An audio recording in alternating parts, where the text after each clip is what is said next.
Many times in society, you hear people say they can't make a difference.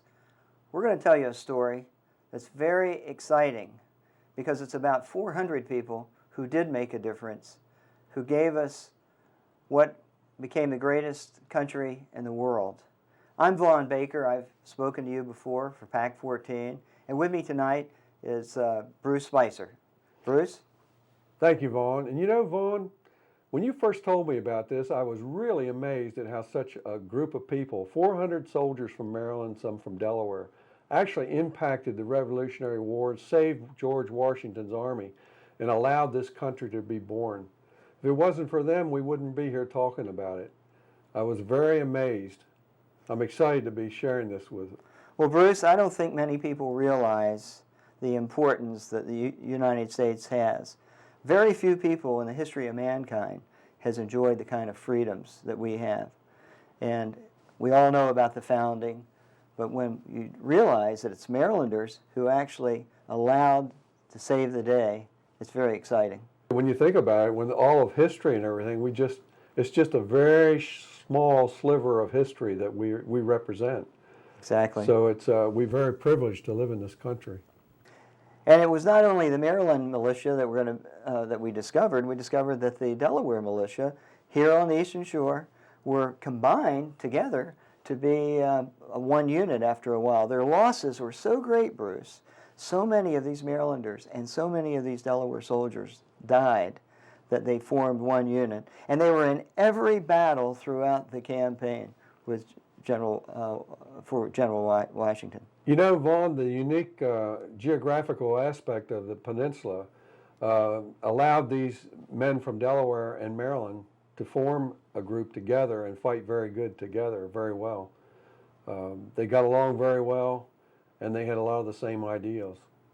And before some of those listeners out there start nodding off because this is history, let me tell you that the Statue of Liberty looks at the battlefield where these Marylanders fell. So pay attention, folks.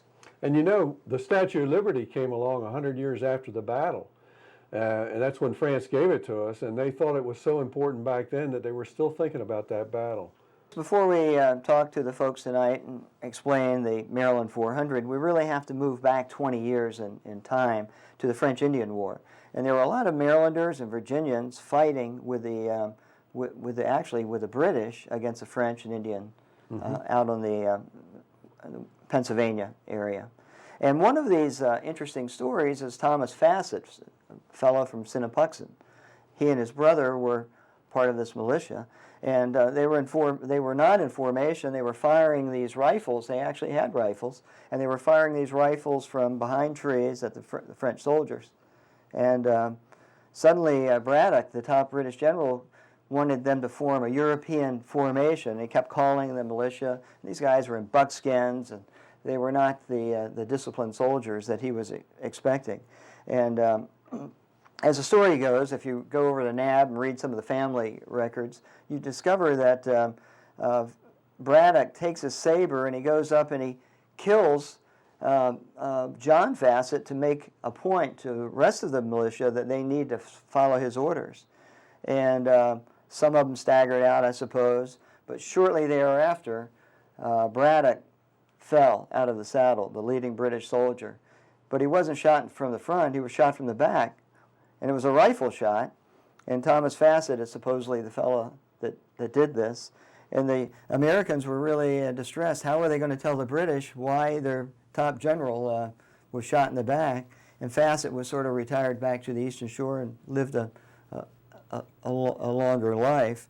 But I think it's these techniques that we see formed out there that's so important, not only here, actually at Lexington and Concord. I think you were reading about that. I think one of the things that really struck me was the fact of the arrogance of the British, so to speak. They wanted to form the Colonials into their method of fighting that they were using in Europe and everything, where they were just getting them to march into battle in lines and everything, and it shows the independent streak of these colonists because they wanted to adapt their own method, and they didn't see the common sense in the other method, so to speak. And you know, that theme kind of plays throughout the whole history, even the Revolutionary War, that the British, especially back in England and everything, were looking down on the colonists. And these same fellows, or let's fast forward 20 years, we were talking about it yesterday. We fast forward 20 years and we right up to Lexington and Concord, and most folks have heard about the shot that was heard around the world. Well, you might want to talk about how it was some of these same people from Western Maryland who walked all the way there. Yeah, and the militia from the Western Maryland and everything, they marched over hundreds of miles to get up there into Massachusetts, and it took them quite a while.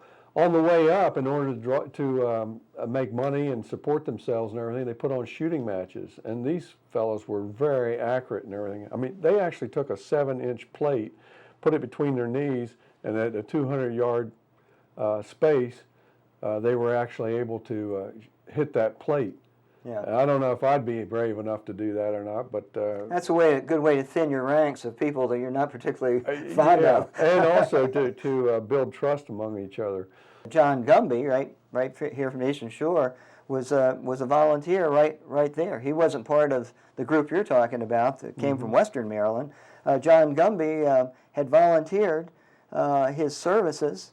He was so fired up about what was happening in this country, and he was at the shot that was heard around the world, and stood with them as other volunteers did. And I think it's very interesting as to what his father told him when he got back. Yeah, John Gumby comes back and he goes, he's telling his father, and his father's saying, "Oh, John, I don't want you to do that. I mean, there's a place for you if you work with them, and you work with them, and John, don't be disloyal." Yeah. And what did Gumby say? Well, he'd rather have one foot in the grave than to live under the British rule. Right. So, Bruce, that brings us up to July the 4th. July the 4th. Oh, but yes. 1776 was the first one.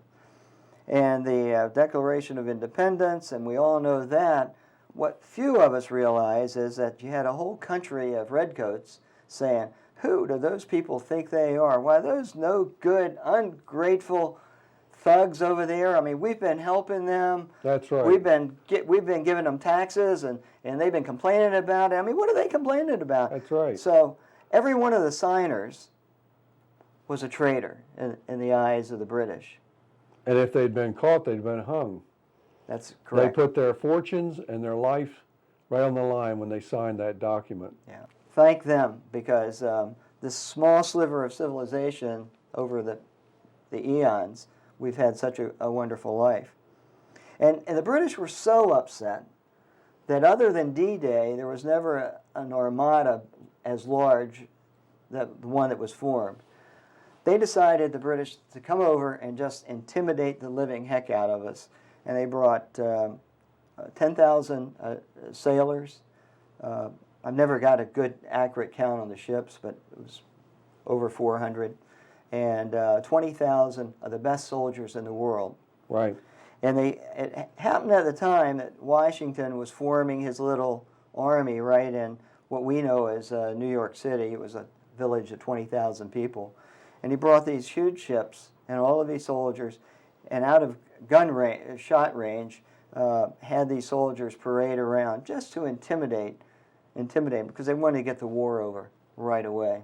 They had 4,000 homes that were built in Manhattan, and they were mostly built out of wood. So they were concerned when they started seeing these man of war and all their guns and stuff and the ships coming in. They were arriving in about 3 ships a day.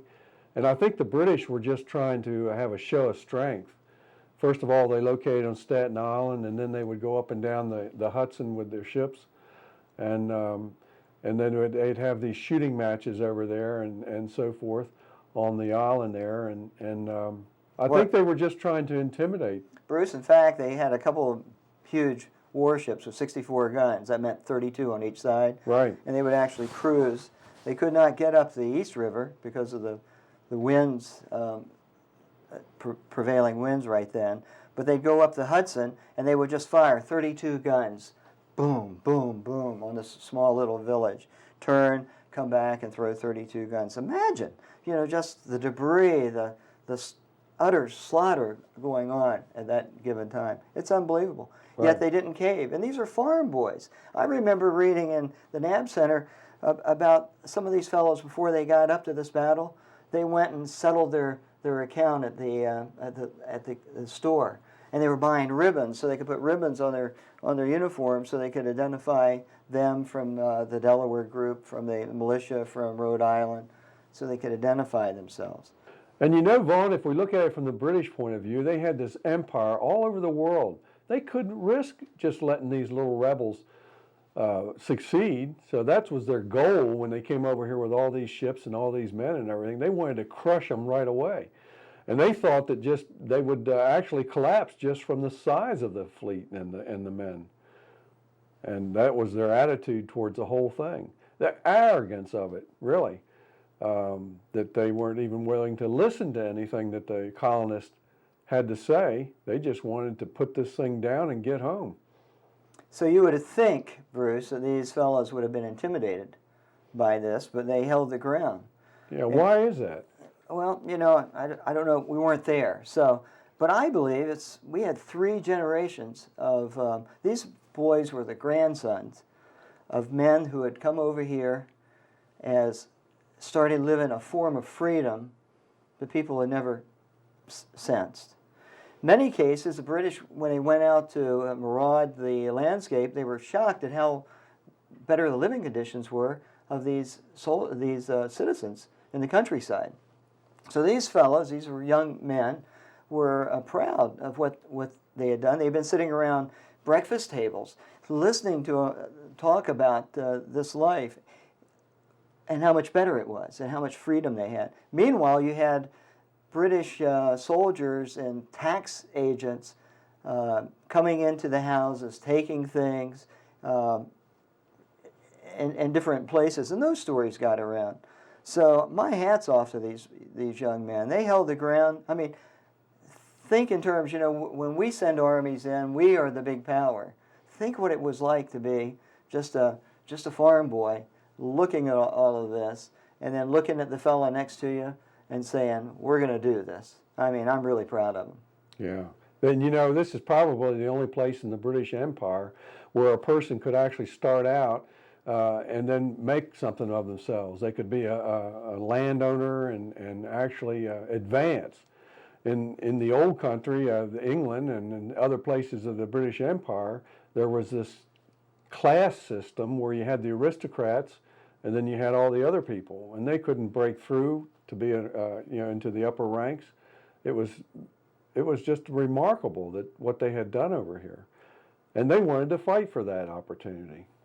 One of the interesting things, knowing, you know, we talked about why maybe they would have fought. Statistics are interesting. Some accounts are 29,000, but best accounts there were 19,000 militia there, and of that there was only 11,000 were actually armed. The others had pitchforks and this type thing. Had no training, 13 colonies. They just were arriving days before the battle, weeks after the Declaration of Independence. This is a very short period of time after Declaration of Independence, and they're bringing these people together. I can't imagine the task that General Washington had to organize 11,000 people and put them in front of this huge army. And not only that, but each colony thought of themselves as a separate nation almost in those days. So they had their own little local prejudices, if you might say, or their own local ideas. And his job was to meld all this into one fighting force. And that was it took a remarkable man in order to do that, I think. We were really fortunate to have George Washington. Then he came down from New England, and then what happened? Well, let's set the stage. Washington was, this was actually his first battle. He wasn't in New England for the shot heard around the world. He had all of these troops arriving. He was mustering them in what you and I know as New York City. He decided to put his more experienced troops, which happened to be the Maryland and Delaware troops, over in Brooklyn and along a line overlooking the water, because these sharpshooters could take out the officers on any of these passing ships. And had his army split in two locations. He anticipated that the battle would be in the right outside of New York, but onto the Brooklyn area. And then August the 27th, 1776, early in the morning, the battle started. And Hessian soldiers, they were mercenaries for the British, and very, very good soldiers, started attacking exactly where Washington thought they would. And of course the sharpshooters were taking pot shots, and the Hessians were coming up. Unknown to Washington at the time was that the large force of British were coming around on a small path that loyalists, Americans, loyalists had told. So they were going to try to outflank them, I guess, and surprise them, huh? That's right. They were going to come around and surprise these rookies, really what they were. And Washington, meanwhile, had moved his base of operation, leaving part of the troops, a small amount in New York City, had moved over to Brooklyn. So he was in an eyesight of what was happening. Then just an hour or two into the battle, the British came around, and all of these farm boys were disorganized, and they were trapped in three sides. Many tried to just put their hands up, and they just were bayoneted by the Hessians. Others were taken away and put in these prison ships, never to be heard of again. The mortality rate was like 98%. Well, how did Washington allow himself to get so outflanked? Well, it's interesting, Bruce. Washington was a better general than people think. He actually had 3 or 4 young officers on horseback in this path area, but it was required the British to single file move all of their soldiers up this path, bring their cannon, bring their entire army up, an impossibility. But remember, they were the best army in the world at the time. And these 3 or 4 soldiers saw some other officers and thought they were part of the same group. Didn't realize they were British officers, and it was, they blew it for the day. And the British troops kept coming up there, and then suddenly everyone was overwhelmed by this sudden, massive appearance of this half of the army. Must have been very frightening to see a whole army where you didn't expect them at all just appear. As I was reading this, Bruce, periodically I would stop and look at one of those bayonets and think, oh, that would be a very unfriendly thing to meet, I get the point. And that's what they were fighting with. So, Bruce, I think, have I set the stage? It's total confusion. It's people trying to surrender, people getting killed. No one really knows what's happening. This entire army, almost a full army, appears. And some of the folks are trying to get back to Washington. Mm-hmm. And the general in charge of the Delaware and Maryland troops sees what's taking place and takes the soldiers and takes half of them, takes all of them, about 1,200,000 of them, and puts them in place to blockade all that's taking place until they get an assessment of what's happening. So he really saved the day. Well, they lost about a couple hundred of them, just trying to figure out what's happening. And then they decided, okay, we're going to take half of them and put them back to protect Washington, and we're going to take half. So that's where we come up with 400. Oh, okay. 400. Maryland 400. 400 went back to, and most of those were included the Delaware troops to guard Washington, and the other half went out into the middle to protect, to engage this army. 50-1, the odds. Mm-hmm. They knew they wouldn't come back, but they just were trying to buy time. And one of the interesting things that takes place is that there's one path only that any of the Americans can get back to safety, and it's about 50, 60 feet wide. They have to come through this path. It's right next to a stone farmhouse. And the British move their cannon into this to the protection of that, because they're still afraid of these American sharpshooters, put the cannon into the farmhouse and point blank range are firing and blasting away on the Americans trying to get, the militia trying to get back. And so these 400 soldiers see what's happening, and they attack that farmhouse 6 times. Wow. Think about this. You've got cannon, you've got ships out there firing their cannon, you've got Hessian soldiers firing on them, you've got mortars, you've got 50-to-1 odds, and for 6 charges they went in. The first charge, then they came back. They didn't make it. The second charge, they're losing a man about every 2 minutes. 1 man every 2 minutes. Wow. And they kept going, and they kept going. They actually succeeded the 5th charge and held it for a little bit of time, and then they had to go back. We don't know what their ranks were at that point in time. Their bodies were strewn around.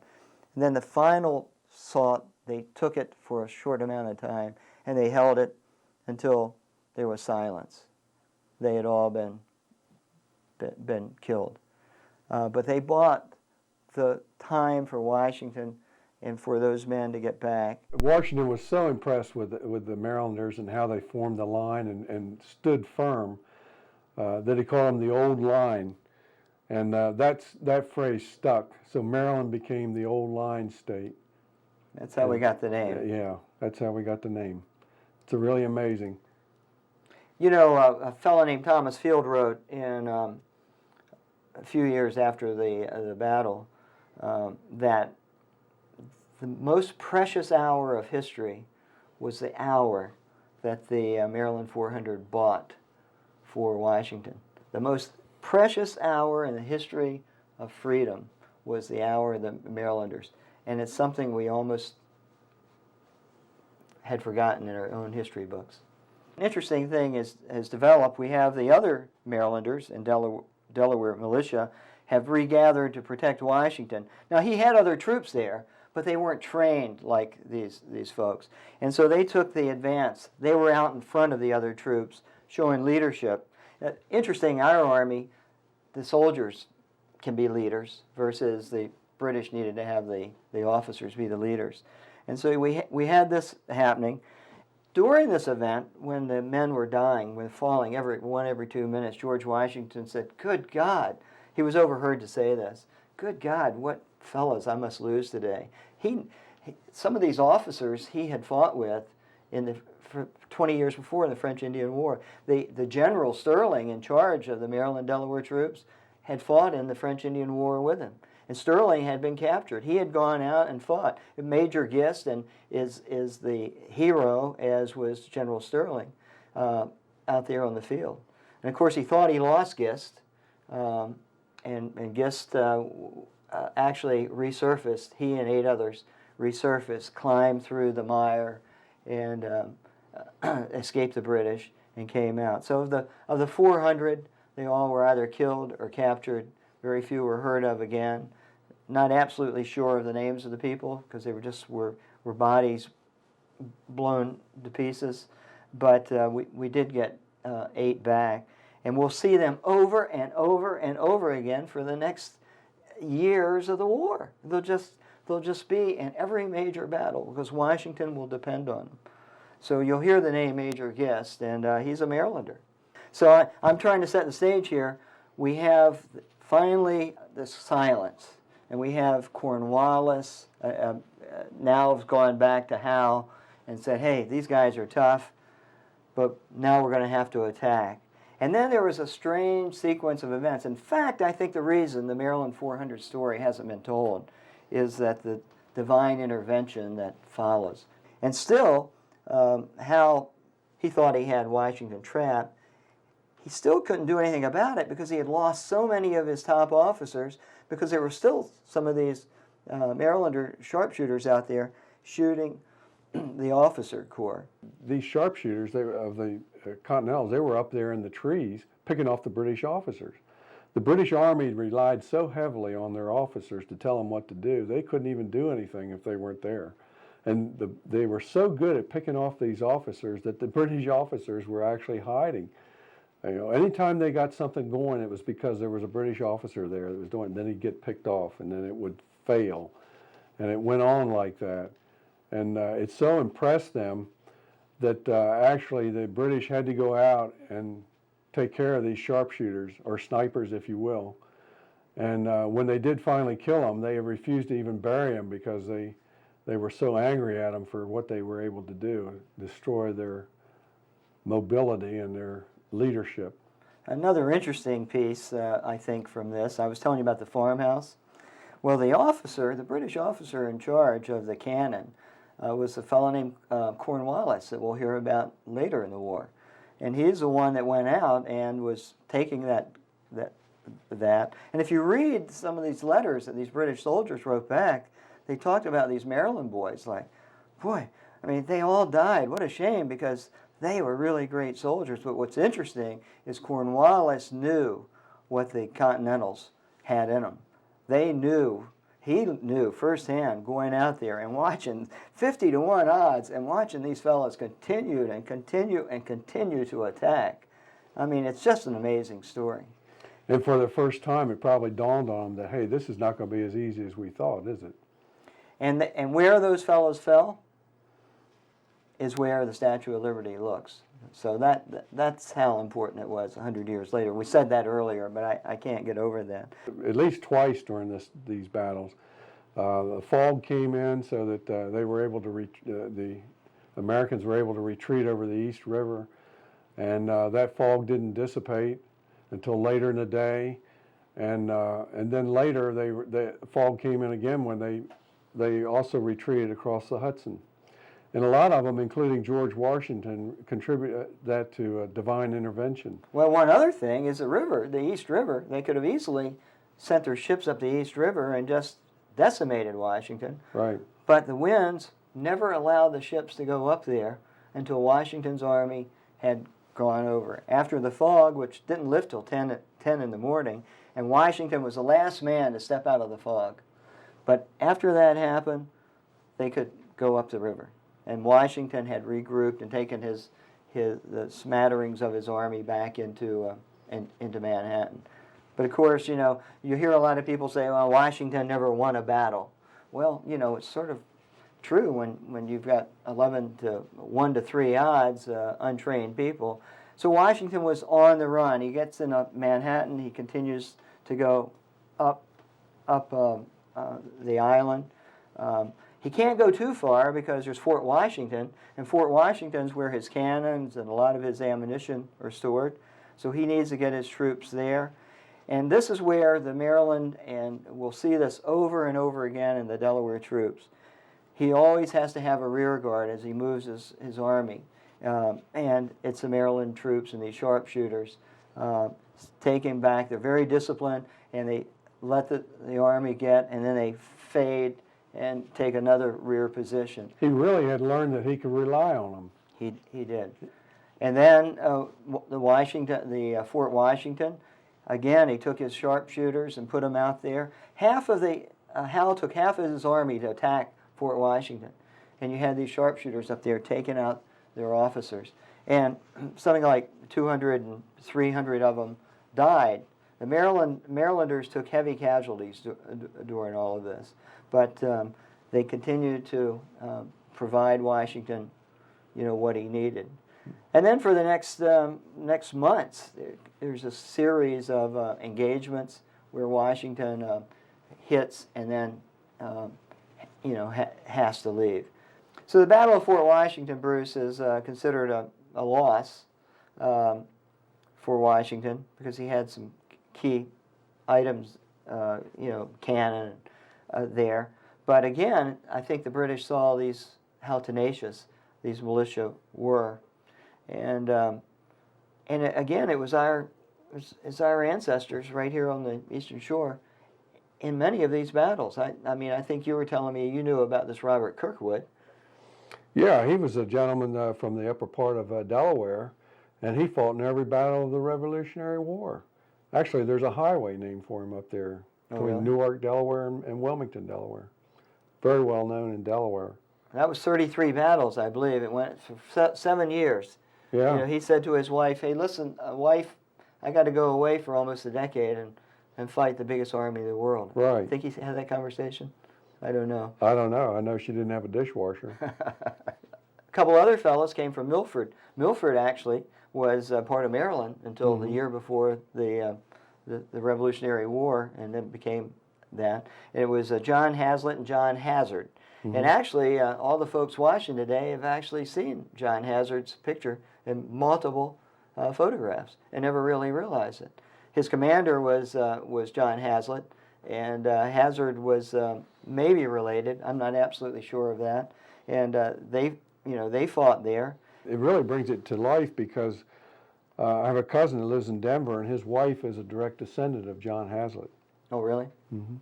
And then we come down here to Eastern Shore. We have Samuel Handy of Pemberton over here, and Henry Dennis. Now, they had a little different role in the battle. They were related to the water. They had ships.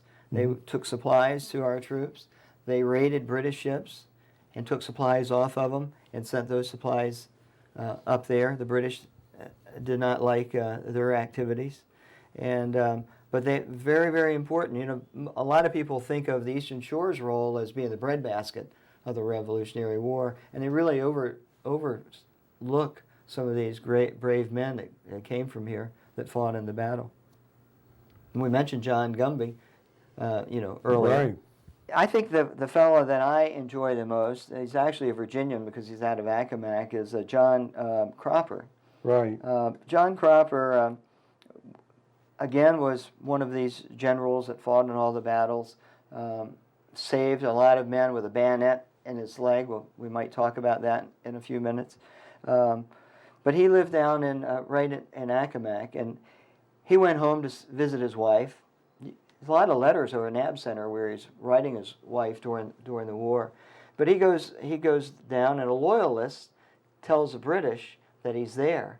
And so British Marines sneak up in the river and come up to his house and capture him and his wife, tie them up, and start going through the house. They plan to burn the house or take in any silver, any coins that they can find. But they stop in the wine cellar, and they spend a little too much time in the wine cellar. And while they're in the wine cellar, Cropper is on the second floor tied up, releases himself, gets out, runs 3 miles to a neighbor's place and says, "Neighbor, I got British Marines, at my place. Come help me." And the neighbor said, "Oh, I don't know. I'm busy tonight, but I got some muskets you can use." And so Cropper took 3 muskets back. He's got these Marine soldiers, the best soldiers around. He sets the muskets up and fires them. He's thinking about this, I guess, as he runs back. Bang, bang, bang. 3 muskets go off, and he yells, "We got them surrounded, boys.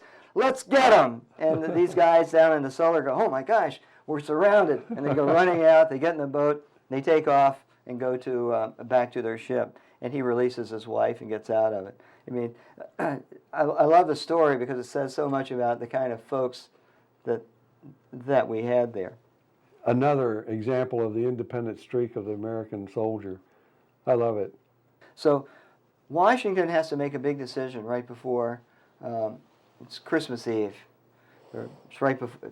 Yeah, his army's melting away. Yeah. Here they are, and the winter's getting ready to set in, and They all had enlistment periods that are going to stop in a few days. So he had to make a decision. So he decided to attack Trenton, and it was a Hessian stronghold there, and the river was filled with blocks of ice. So he needed a good Eastern Shoreman, waterman, to get across. And John Hazard's who he selected. He asked Hazard to take his little boat across, over and back, and that's what Hazard's role was in this. And he's pictured, isn't he, in the famous painting of Washington crossing the Delaware? He is in the back, just working like trying to get steer through through the ice. So the folks here should be really proud of that. And then there's another important battle that comes up. It's called Brandywine. Again, the Marylanders and the Delaware folks get called to action because Brandywine is an action to stop the the British from attacking the founders in Philadelphia. So again, they're trying to buy time. They know they're going to lose. They lose almost 1,000 men. They're trying to buy time so the army can escape. Not the army, delay the British army so the founders can get away, which they did. Brandywine's actually where Cropper actually saves a lot of his men with a bayonet through his leg. He never slows down until he saves his whole contingent. They were Virginia militia, and that was followed by the Battle of Monmouth, and that's where Hazlitt died. And Hazlitt was so important to. We mentioned Hazlitt was from Milford. He was so important to Washington that Washington came over to view his body, and was visibly emotional about this. So he depended greatly on these men from the Eastern Shore. We were more than the breadbasket. And you know, Vaughn, one of the things that's sometimes overlooked is everybody talks about, oh, Washington never won a battle and so forth.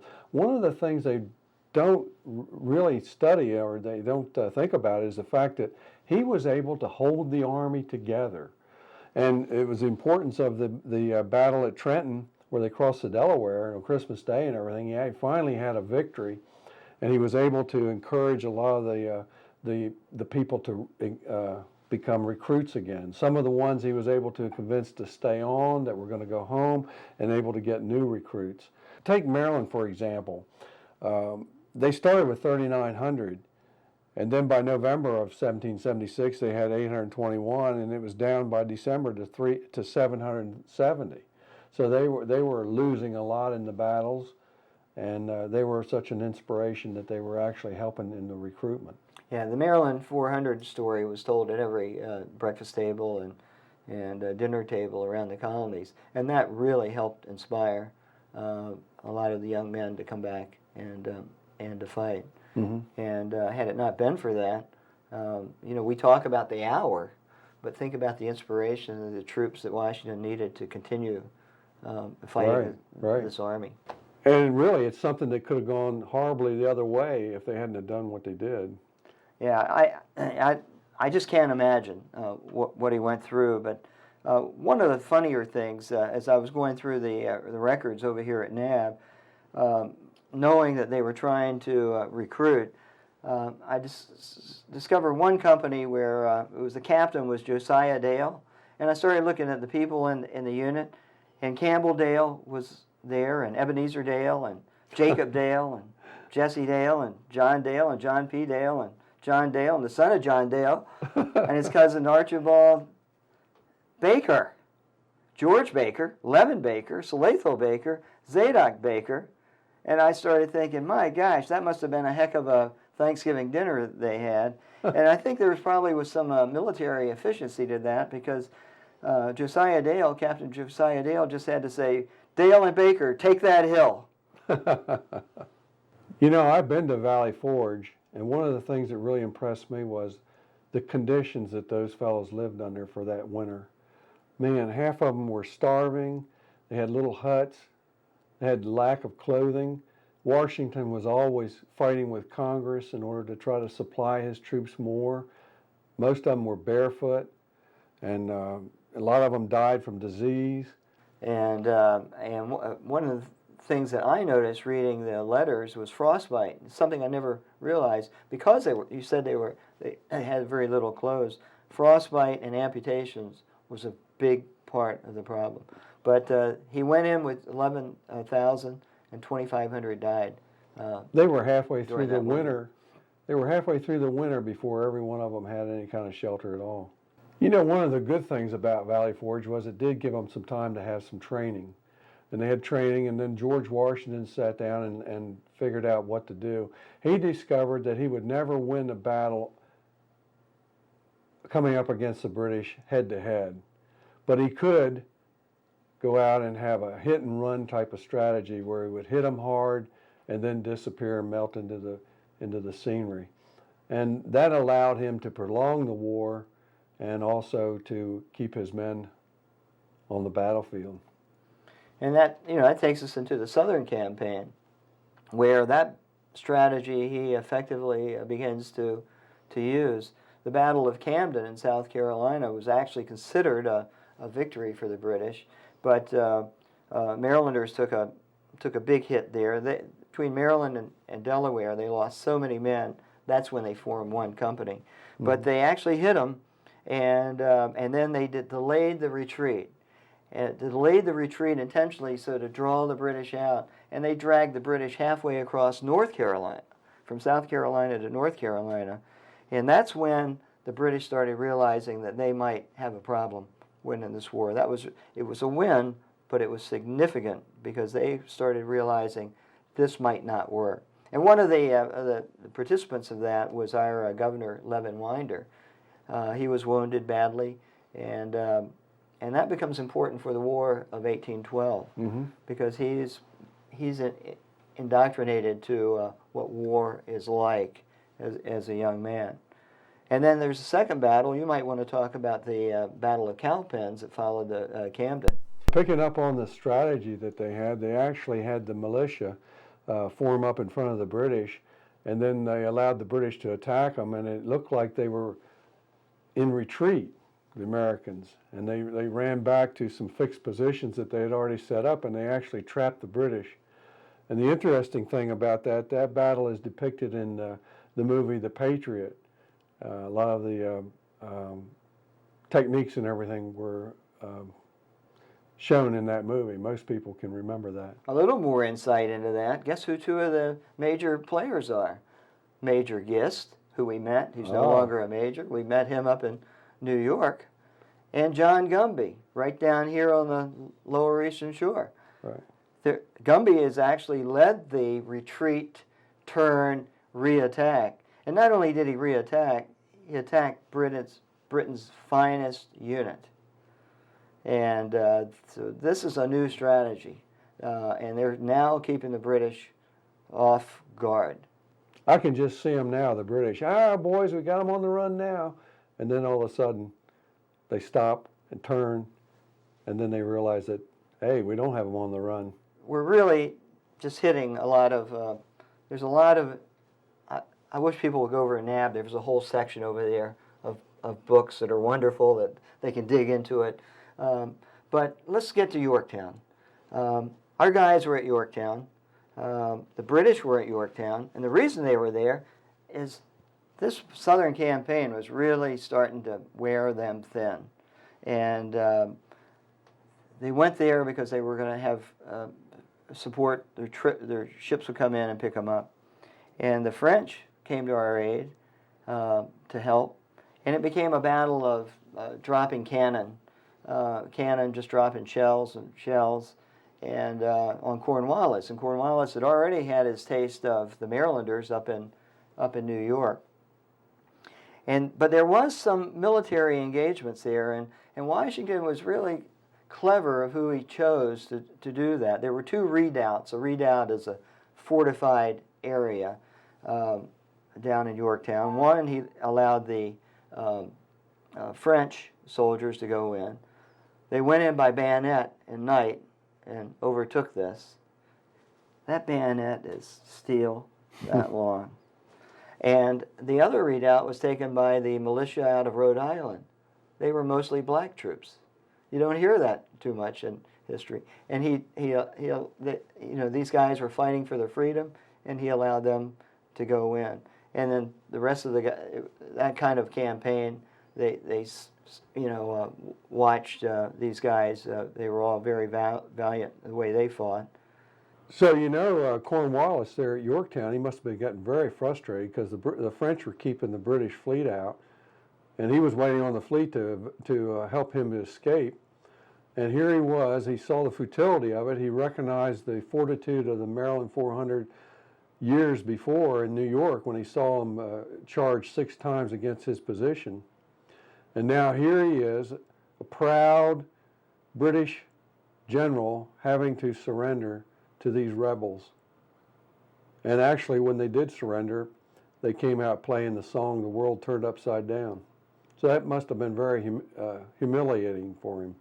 Well, I think that if I had a chance to go to any place back in time in history, I'd like to be at that surrender site and see those British soldiers marching in between lines of these militia who have just been fighting for years, and they've lost so many friends. They had to be thinking about all the friends that they lost, and watching this take place, and watch these proud, arrogant soldiers, at least the officers. I think the British soldiers, rank and file, were probably fine.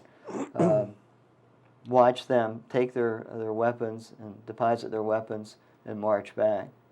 And I believe Washington refused to take Cornwallis's sword. He honored him as more so than he would have been honored. Had it been the other way around, I think George Washington would have been hanging from Howe's flagstaff in front of, to be viewed in front of everyone. So it had to be a wonderful moment, and it's wonderful for us because that moment set the stage for what we have today. So, Vaughn, when you think about what you said earlier about people making a difference, you stop and think about what those Maryland 400 guys did back in Brooklyn. They gained that extra hour for George Washington and everything. It's important for people to remember that those guys on that battlefield did make a difference. We can make a difference. When you stop and think about all the advancements that we've had in the United States and America and everything, in science and our culture and our freedoms and so forth, advancements for mankind all over the world, it's important for us to remember that we can make a difference.